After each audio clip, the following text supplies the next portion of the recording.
Class welcome all of you in आलूगुसा classes. तो चलो हम आज आगे देखते हैं।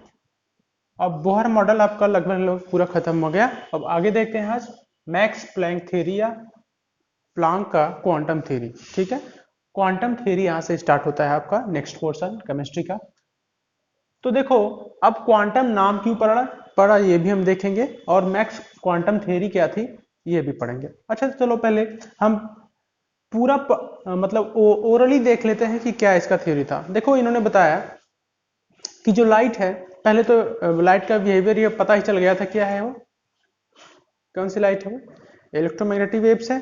ठीक है, अच्छा उसको किसी माध्यम की जरूरत नहीं होती है, वो वेव्स है, ये बता दिया था कि वेव्स है, पहले तो पता ही था। लेकिन ये बता दिए मैक्स प्लैंक आके बोले कि क्वांटम नेचर भी है इसका। क्वांटम मतलब पार्टिकल जैसा भी है, क्वांटम मतलब पार्टिकल जैसा एक तरह से, कि मतलब जो लाइट का बिहेवियर है ये लाइट के मतलब लाइट का बिहेवियर जो किसके, वेव के जैसा तो है ही, लेकिन एक पार्टिकल के जैसा भी है। ठीक है, आगे जाके ये बता दिए, आगे जाके बताया कि कोई भी मूविंग पार्टिकल है वो कब, कोई भी मूविंग ऑब्जेक्ट मान लो, वो कब वेव नेचर शो करेगा एंड कब एक पार्टिकल नेचर से मतलब शो करेगा। अगर आप देखा जाए, अगर मैं एक बॉल की बात कर दूं ना, एक क्रिकेट बॉल की बात कर दूं, वो क्रिकेट बॉल क्या वेव हो सकती है?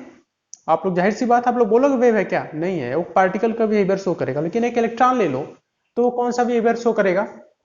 वो शो करेगा मैक्सिमम वेव नेचर। तो इसको आगे हम पढ़ेंगे। चलो देखो तो क्वांटम थ्योरी में इन्होंने ये बताया को मैक्स प्लैंक ने कि क्या बताया कि जो वेव होती है, जो लाइट है ना, इसका वेव नेचर तो है ही, लेकिन मेनली क्या बताया इन्होंने कि इसका नेचर क्या है, पार्टिकल नेचर। अगर पूछा जाएगा कि मैक्स प्लैंक ने क्या कौन सी थ्योरी दी लाइट के लिए, तो भाई कौन सा थ्योरी दी लाइट के लिए? उन्होंने बोला कि ये पार्टिकल नेचर है इसका। क्या है?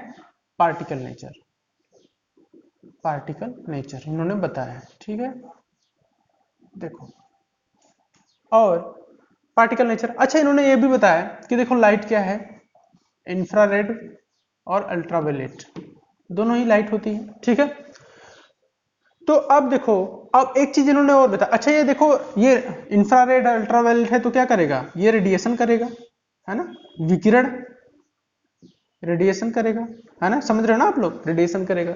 अच्छा देखो, रेडिएशन करेगा तो कुछ तो एनर्जी रिलीज होगी ना, कुछ तो एनर्जी रिलीज होगी। ठीक है, एनर्जी रिलीज करेगा और एनर्जी को आगे ट्रांसफर भी करेगा। तो इस तरह से बोल दिया कि ये पार्टिकल नेचर है। और भी कुछ चीजें थी, जैसे उन्होंने बताया कि जो लाइट है they are made up of packets of energy, packets of energy. जो लाइट है वो किससे बनी है? पैकेट्स ऑफ एनर्जी से। किससे बनी है? Packets of energy. समझ रहे हो ना आप लोग, जो लाइट है वो पैकेट्स ऑफ एनर्जी से मिलकर बनी है। और ये जो एनर्जी होता है, ये क्या, ये जो पैकेट्स ऑफ एनर्जी है वो एक एक फोटान, देखो फोटान्स, फोटान से मिलके बना है। ये जो एनर्जी है ना, जो मैं बोला हूं पैकेट्स, वो क्या, पैकेट्स में क्या होता है, मतलब अगर बोलो कि पैकेट्स ऑफ एनर्जी या बोलो फोटान्स एनर्जी, समझ रहे हो ना। पैकेट्स में क्या होता है? फोटान्स होता है, या फोटान, या इसको बोल दो, या इसको बोल दो कि क्वांटा। क्या बोल दो? क्वांटा। तो ये किससे बना है? पैकेट्स ऑफ एनर्जी है तो फोटान से बना है या क्वांटा से बना है। ठीक है, तो देखो ये जो फोटान है, अब देखो जो मैं एनर्जी की बात कर रहा हूं, इसके एनर्जी की जो मैं बात कर रहा हूं, जो एनर्जी है, ये एनर्जी क्या होती है एक्चुअल में? ये जो फोटान है, अब इस फोटान की एनर्जी क्या होगी? वो होती है एच एफ। क्या होती है? H F. ठीक है, तो आप क्या लिख सकते हो? लिख सकते हो E इक्वल टू, क्या लिख सकते हो? E equal to H F. Energy अगर E मान दो, मानो तो E इक्वल टू क्या हो जाएगा? एच एफ हो जाएगा। ठीक है, या E इक्वल टू क्या लिख सकते हो? दूसरा भी formula, H H mu, H mu, इसको क्या बोलते हैं? म्यू बोलते हैं। ये क्या है? एच क्या है? प्लैंक कांस्टेंट, प्लैंक कांस्टेंट है। ठीक है, और म्यू क्या है? ये फ्रीक्वेंसी है, या इसको एफ को फ्रीक्वेंसी मान लो, या एफ को फ्रीक्वेंसी मान लो। ये क्या है आपका? एनर्जी। ठीक है, तो ये उन्होंने एक फार्मूला भी दे दिया, ठीक है, E equal to H mu. जो एनर्जी होती है उसको क्या बोलते हैं, इक्वल टू एच म्यू, ठीक है। अब लाइट किससे बनी है, पैकेट्स ऑफ एनर्जी, और उस पैकेट्स में क्या होते हैं, फोटॉन्स होते हैं, ठीक है। अच्छा देखो, जब फोटॉन्स बोल दिया, जब फोटॉन बोल दिया, तो फोटॉन का मतलब क्या है, ये फोटॉन क्या है भाई, ये क्या है, कण है, ये कण है, या तो इसको क्या बोल दो, पार्टिकल। तो इस तरह से उसने बोल दिया, उन्होंने बोल दिया कि क्या है, लाइट का जो बिहेवियर है वो किसके जैसा है, पार्टिकल के जैसा है। क्योंकि एक स्मॉल पार्टिकल्स, इसको बोला जाए कि वेरी स्मॉल पार्टिकल, इस वेरी स्मॉल पार्टिकल मत बोलो, इसको टीनी पार्टिकल बोल दो ना, बहुत छोटा पार्टिकल। तो जो फोटॉन्स है वो क्या है, टीनी पार्टिकल्स है। तो जब टीनी पार्टिकल्स आ गया ना, तो आपका जो नेचर है लाइट का वो क्या हो गया, लाइट का नेचर क्या हो गया, आपका हो गया पार्टिकल नेचर, ठीक है। तो यही उन्होंने वो प्रूफ करना चाहते थे, ठीक है। कुछ चीजें और भी आगे हैं, जैसे कि जैसे कोई अगर वेव है, इन्होंने एक चीज और बताया, एक फॉर्मूला और दिया उन्होंने, कि अगर कोई आपके पास वेव है ना, ठीक है, तो उसके पास 3 थिंग्स होना चाहिए, 3 थिंग्स शुड बी, और क्या क्या होना चाहिए वो, जैसे उस वेव का वेलोसिटी क्या है ना, उस वेव का लैम्डा क्या है, तरंग दैर्ध्य, वेवलेंथ, और उसकी फ्रीक्वेंसी क्या है, ठीक है। तो देखो अब इसमें रिलेशन उन्होंने बताया, इफ वी लैम्डा और एफ में उन्होंने रिलेशन बताया। तो उन्होंने एक रिलेशन बताया जिसको बोला v equal to F lambda, v equal to F lambda, ठीक है। मीन्स वेलोसिटी आपकी कब आएगी, जब फ्रीक्वेंसी में मल्टीप्लाई करोगे किसका, लैम्डा का, ठीक है। या इसको लिख सकते हैं, अगर लैम्डा निकालना है तो lambda equal to F by भी, कोई भी फॉर्मूला देख लो, ठीक है। जो मैक्सिमम पूछता है वो फ्रीक्वेंसी पूछता है, तो फ्रीक्वेंसी इक्वल टू क्या हो जाएगा, वी बाई लैम्डा, ठीक है। तो देखो किसी भी तरह से घुमा के पूछ सकता है, ठीक है। आपको दो फार्मूला मिला, v equal to F lambda, उन्होंने एक रिलेशन भी बताया, ठीक है। आगे देखो, अच्छा अगर मैं यहाँ पे इफ जो हमने वेव लिया है, इफ v इक्वल टू सी कर दें, v इक्वल टू सी मतलब, अरे भाई इस जो लाइट, कोई भी समझ लो कि इलेक्ट्रॉन ही है, यहाँ पे इलेक्ट्रॉन की ही वेव है या पार्टिकल है, तो अगर मैं इसकी स्पीड क्या कर दी, इसकी वेलोसिटी इक्वल टू कर दिया, है ना, इसकी वेलोसिटी इक्वल टू कर दिया velocity of speed of light, भाई लाइट की ही तो बात कर रहे हैं हम, ठीक है। तो v इक्वल टू सी कर दो, समझ रहे हो ना, 3 इंटू 10 पावर क्या होता है 8 मीटर पर सेकेंड। तो f इक्वल टू आपका क्या हो जाएगा, यहाँ पे f इक्वल टू आपका क्या हो जाएगा, f equal to C by lambda, ठीक है। स्पीड ऑफ लाइट, किसी का वेवलेंथ या फ्रीक्वेंसी आपका निकल जाएगा, ठीक है। तो ये फॉर्मूला है आपका, ठीक है। या अच्छा देखो, E equal to H F, हमारा एक फार्मूला क्या है, E equal to H F भी है ना, एक फार्मूला हमारा तो ये भी तो है, E equal to H F, ठीक है ना फार्मूला। और देखो F इक्वल टू क्या है, F इक्वल टू क्या है, C बाय लैम्डा, देख रहे हो ना इधर। चलो इसको इक्वेशन ए मान लो, ठीक है, इसको इक्वेशन बी मान लो, ठीक। अब F की वैल्यू यहां पे रखो, समझ रहे हो मेरी बात, F इक्वल टू क्या है, C बाई लैम्डा, तो यहाँ पे पुट कर दो। तो F इक्वल टू क्या पुट करना है, C बाई लैम्डा, तो यहाँ पे क्या आ जाएगा, E equal to energy equal to H C by lambda. समझ में आ गया, आया कि नहीं फॉर्मूला एक। देखो एच सी बाई लैम्डा मैं पहले भी आप लोग को बता देता ना कि एनर्जी जो होती है एच सी बाई लैम्डा होती है ना, जब मैं लाइन स्पेक्ट्रम पढ़ा रहा था, E इक्वल टू क्या होता है, एच सी बाई लैम्डा होता है, बताया था ना। तो ये आपके एनर्जी का फार्मूला भी आ गया। अच्छा देखो वैल्यू सब नोट कर लो कि H की वैल्यू क्या होती है, मैं बताया था कि 6.636 इंटू 10 पावर माइनस 34, ठीक है, जूल सेकेंड। तो ध्यान रखना H की वैल्यू ये होती है, C की वैल्यू तो आपको पता ही है 3 इंटू 10 पावर 8 मीटर पर सेकेंड, और एनर्जी आपको और लैम्डा आपको दिया रहेगा, ठीक है। तो इस तरह से इसका मैक्स प्लैंक का थ्योरी था कि अगर लाइट क्या है, पार्टिकल से फोटॉन से मिलकर बना है, जो energy of packets of energy, और वो पैकेट्स क्या है, फोटॉन क्या है, टीनी पार्टिकल है, तो इस लाइट का बिहेवियर क्या हो गया, पार्टिकल नेचर हो गया। अच्छा देखो कुछ चीजें इन्होंने एक्सपेरिमेंट किया था, तो उसको थ्योरेटिकली, मैं प्रैक्टिकली आप लोग को बता दिया कि किस तरह से होता है, ठीक है। प्रैक्टिकली क्या है मैंने वो आपको बता दिया, ठीक है। अभी एक उन्होंने और एक्सपेरिमेंट किया था, वो बताएंगे कि कौन सा पार्टिकल है, कौन सा वेव है, तो उसको भी बताऊंगा, लेकिन पहले इसकी थ्योरी देख लेते हैं। ठीक है, देखो उन्होंने कैसे बताया कि एक तो मैंने इस तरह से बता दिया ना, ये समझ में आया, ये प्रैक्टिकल वे से वो समझाए थे। और उन्होंने कुछ और एक्सपेरिमेंट किए और वो बोले कि देखो जो क्यों प्लैंक ने बताया कि क्वांटम थ्योरी है, तो उसका मतलब क्या है कि black body radiation, black body होता है उससे क्या होता है, रेडिएशन होता है। रेडिएशन जैसे सोलर कुकर ही देख लो आप ना, उसमें रेडिएशन होगा, हीट का रेडिएशन। ठीक है, तो ब्लैक बॉडी रेडिएशन होता है, रेडिएशन मतलब फैलना, किसी चीज का आगे बढ़ना। दूसरा फोटो इलेक्ट्रो इफेक्ट, प्रकाश विद्युत प्रभाव। देखो इसका मतलब क्या है, ये आगे आपके फिजिक्स में है लेकिन मैं थोड़ा सा बता देता हूं। देखो जैसे ये मैं कोई एक मेटल का प्लेट ले लूं, ठीक है, तो यहां पे अगर लाइट गिरेगा, ठीक है, यहां पे अगर लाइट गिरे तो फोटो इलेक्ट्रिक इफेक्ट में यह है कि यहां से इलेक्ट्रॉन बाहर निकलने लगेंगे। क्या करेंगे, इलेक्ट्रॉन यहां से बाहर निकलने लगेंगे। ठीक है, समझ रहे हो मेरी बात, एक एक करके इलेक्ट्रॉन यहां से बाहर निकलने लगते हैं। समझ रहे हो ना मेरी बात। देखो अब जब इस पे लाइट पड़ रहा है इस मेटल पे, तो यहां से एक एक करके इलेक्ट्रॉन बाहर निकलने लगते हैं। ठीक है, अभी तो फिजिक्स में पूरा डिटेल में है। तो इलेक्ट्रॉन जब यहां से बाहर निकलने लगते हैं, तो देखो फोटॉन्स एक्चुअल में क्या है, लाइट क्या होता है, फोटॉन्स होता है, फोटॉन से मिलकर बना होता है। तो इस पे जब फोटॉन गिरता है तो एक एक इलेक्ट्रॉन बाहर निकलने लगता है। ठीक है, इस तरह से मींस क्या हो गया कि इलेक्ट्रॉन, फोटॉन एक एक जो लाइट है एक्चुअल किसके बना, फोटॉन से मिलकर बना है। तो एक फोटॉन एक इलेक्ट्रॉन पे गिरता है तो इलेक्ट्रॉन एनर्जी लेके बाहर निकल जाता है मेटल से। ठीक है, तो इसको क्या बोलते हैं, फोटो इलेक्ट्रिक इफेक्ट बोलते हैं। फोटो, बहुत सारे इलेक्ट्रॉनिक्स की चीजें भी है इसमें, मैं फिजिक्स पढ़ाऊंगा तो इसको और अच्छे से डिस्कस करूंगा आप लोग के साथ। ठीक है, फोटो इलेक्ट्रिक इफेक्ट आगे होगा तो और भी मैं डिस्कस कर लूंगा। समझ गए एक बार फोटो इलेक्ट्रिक इफेक्ट, कि यहाँ पे फोटॉन गिरा और यहाँ से एनर्जी मिली इलेक्ट्रॉन को, वो अपना सरफेस छोड़ के, मतलब अपना जहां भी था वो स्थान छोड़ के आगे निकल गया। ठीक है, आगे देखो, in different cases spectrum of hydrogen is different. तो डिफरेंट केसेस में हम देखे थे ना, हाइड्रोजन का डिफरेंट स्पेक्ट्रम देखे थे। अरे हाइड्रोजन गैस भर दिए थे, उसमें से लाइट पास करा रहे थे, तो डिफरेंट उसके कलर्स आ रहे थे, तो वो बात है। आगे है heat capacity in solid changes according the temperature.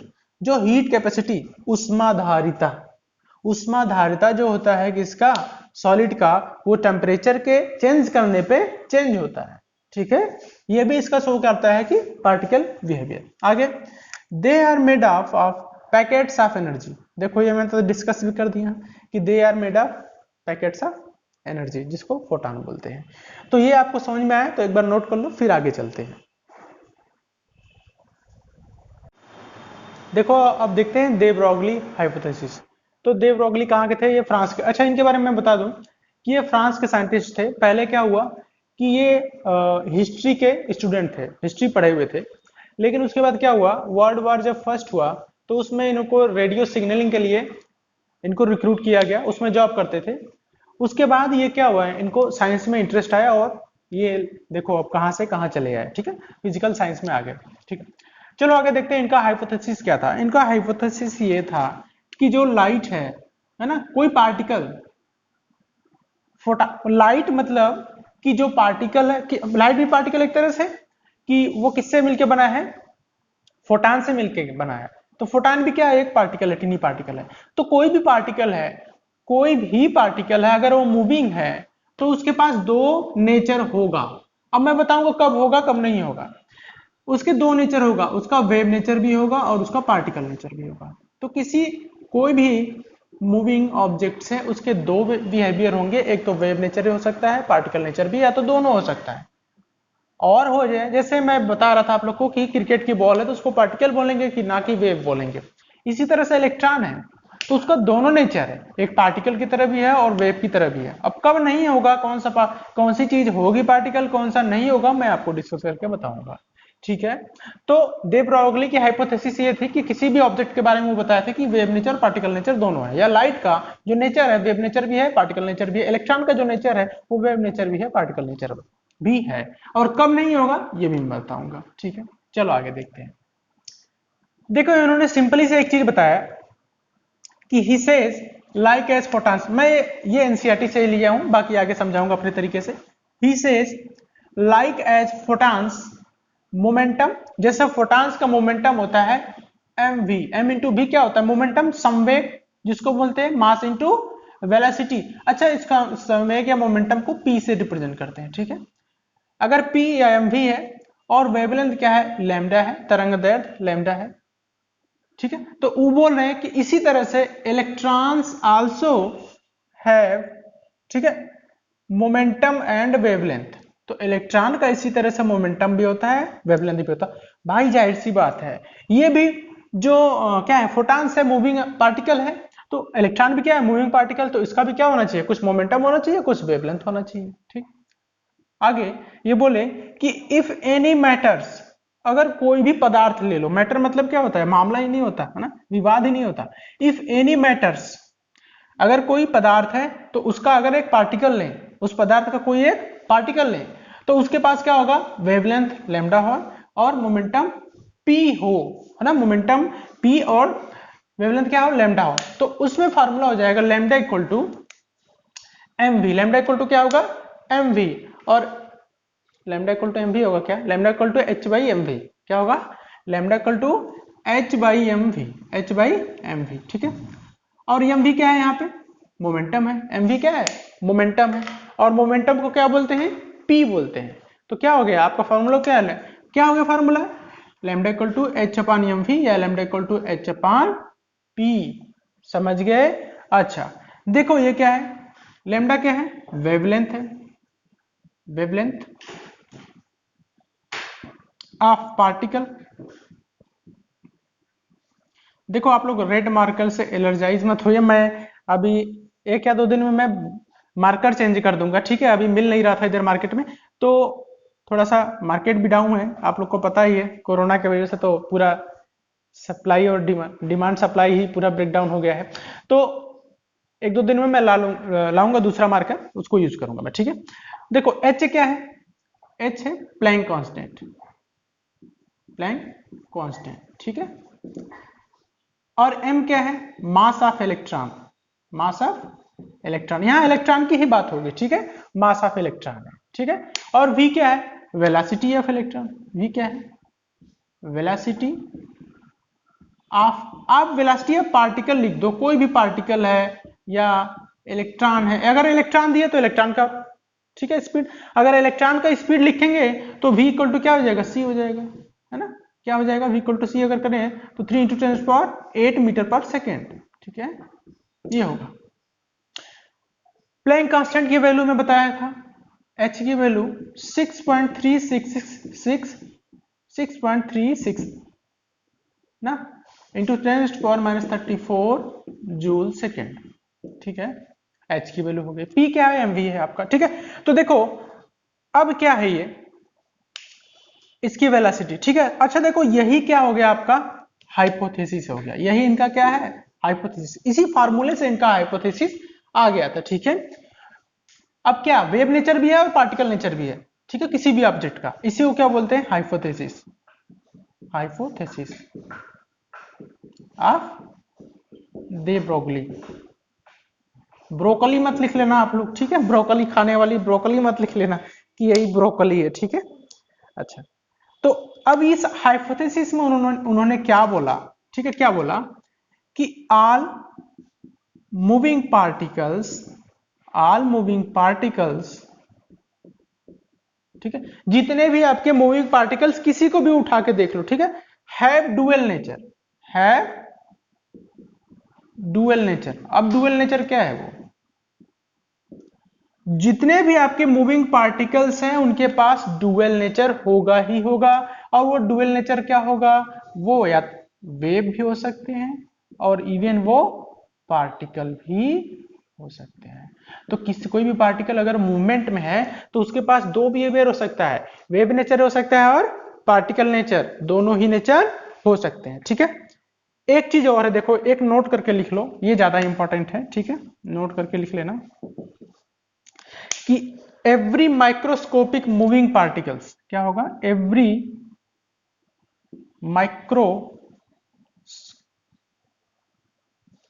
Microscopic moving particles is moving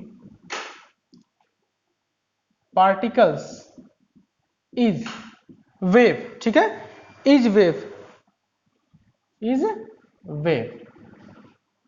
and their wavelength, और उसका वेवलेंथ क्या होगा, उसका वेवलेंथ का यही फार्मूला आपने हमने डिस्कस कर ही लिया है यहाँ पे कि lambda equal to h by P कर लो या lambda equal to h by M V कर लो, ठीक है। तो ये आपका नेचर होगा। अब देखो मैं क्या बोला हूं, ध्यान रखो कि माइक्रोस्कोपिक मतलब, सुनो इधर, माइक्रोस्कोपिक मतलब बहुत छोटा पार्टिकल अगर है, बहुत छोटा पार्टिकल है और वो अगर मूवमेंट में है, ठीक है, समझ रहे हो ना, उसका मूवमेंट में कुछ मास भी होगा, m होगा मास, तो वो क्या होगा, उसका वेवलेंथ क्या होगा, lambda equal to h by P या lambda equal to h by M V, ठीक है। तो ये होता है नेचर। अब चलो कुछ चीजें देखते हैं कि कोई, मैं दो आपको पार्टिकल, दो ऑब्जेक्ट दे रहा हूं, आपको बताना है किसका वेव नेचर होगा और किसका पार्टिकल नेचर होगा, ठीक है। देखते हैं अभी। तो देखो आपका क्वेश्चन है, आपको बताना है कौन सा वेव है और कौन सा पार्टिकल, ठीक है। अब देखो उन्होंने क्या बता दिया कि हाइपोथेसिस दोनों ही, कोई भी मैटर है उसका पार्टिकल है तो उसका पार्टिकल भी नेचर तो होगा ही होगा और वेव नेचर भी होगा। कोई पार्टिकल है मूविंग तो उसका दोनों नेचर होना चाहिए, पार्टिकल बिहेवियर हो गया और वेव बिहेवियर भी। अब इसमें बताना है कि कौन सा वेव नेचर शो करेगा, कौन सा पार्टिकल नेचर शो करेगा, ठीक है। तो देखो यहाँ पे हम कैसे निकालेंगे, तो इसके लिए जो फार्मूला दिया है मैंने, lambda equal to h by M B, दोनों पे एप्लीकेबल कर दो। तो लैम्डा इक्वल टू क्या होता है, lambda equal to h by M V, ठीक है। और यहाँ पे भी यही फार्मूला अप्लाई कर दो, lambda equal to h by M V, ठीक है। दोनों फार्मूला, अब दोनों जगह वैल्यू पुट करो, ठीक है। लैम्डा की वैल्यू निकालो, h की वैल्यू में क्या बोला था, 6.636 इंटू 10⁻34 जूल सेकेंड, ठीक है। और m की वैल्यू दिया है क्या, अच्छा 100 ग्राम दिया है, देखो ये केजी दिया है तो इसको केजी में कन्वर्ट कर दो, केजी में कन्वर्ट कर दो इसको, तो 100 इंटू 10⁻³ ये केजी हो जाएगा ना, होगा कि नहीं, 1000 का डिवाइड कर दो। और v की वैल्यू दिया है 20 मीटर पर सेकेंड।